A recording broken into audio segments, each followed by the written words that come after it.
Harare, Zimbabwe. Zimbabwe's former finance minister testified Saturday that armed, masked men in uniform abducted him from his home during the military operation leading to the ouster of longtime leader Robert Mugabe and held him for a week in an unidentified location, fueling debate about the legality of the popular, mostly peaceful takeover by the armed forces.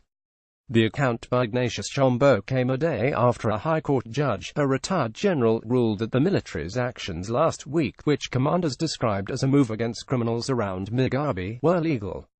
While some critics said it set a dangerous precedent, the decision by Judge George Chilwish reinforced the military's assertion that it acted within the law even though it set off events, including impeachment proceedings and street demonstrations against the 93-year-old Mugabe, that ended his 37-year rule. The joyful inauguration on Friday of President Emmerson Mnangagwa, a former top aide to Mugabe, showed that most Zimbabweans are happy to have a new leader who might take steps to revive the shattered economy and grant them more freedoms. Even so, perceptions that the abrupt political transition was constitutionally sound are important to Zimbabwe's new leadership, which must prepare for 2018 elections and seeks to attract foreign investment.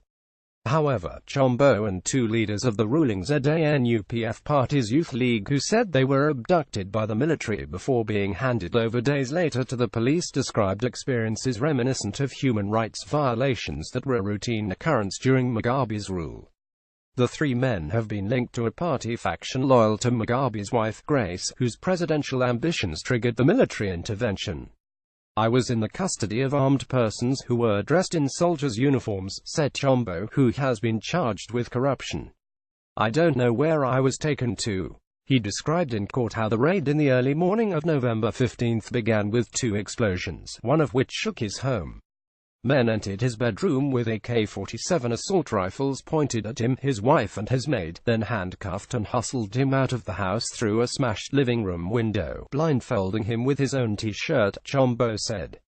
A one-hour drive to an unidentified location led to days of custody during which interrogators told him that he had performed badly in his role as a government official and ruling party leader, he said.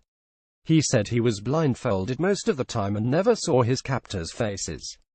He was not assaulted and saw a doctor after requesting pills but suffered lacerations during the forced exit from his home, falling several times while barefoot.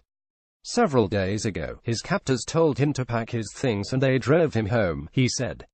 There two cars with police were parked. They said, "You are under arrest," Chombo said. Defense lawyer Lovemore Maduku said it was obvious that Chombo was originally taken by state agents, likely the military, and that his constitutional rights had been violated because he was not taken to court within 48 hours of his detention. The police arrest, he said, was designed to provide legal cover for an illegal act. The military must know that there is a constitution in this country, Maduku said. There's no such thing as a military arrest. However, State Prosecutor Edmore Nyazamba said the police arrest of Chombo was lawful and that there was no evidence the armed men who previously held him belonged to the military.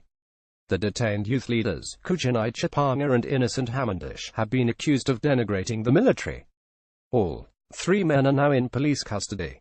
Associated Press writer Farai Mutsaka in Harare contributed.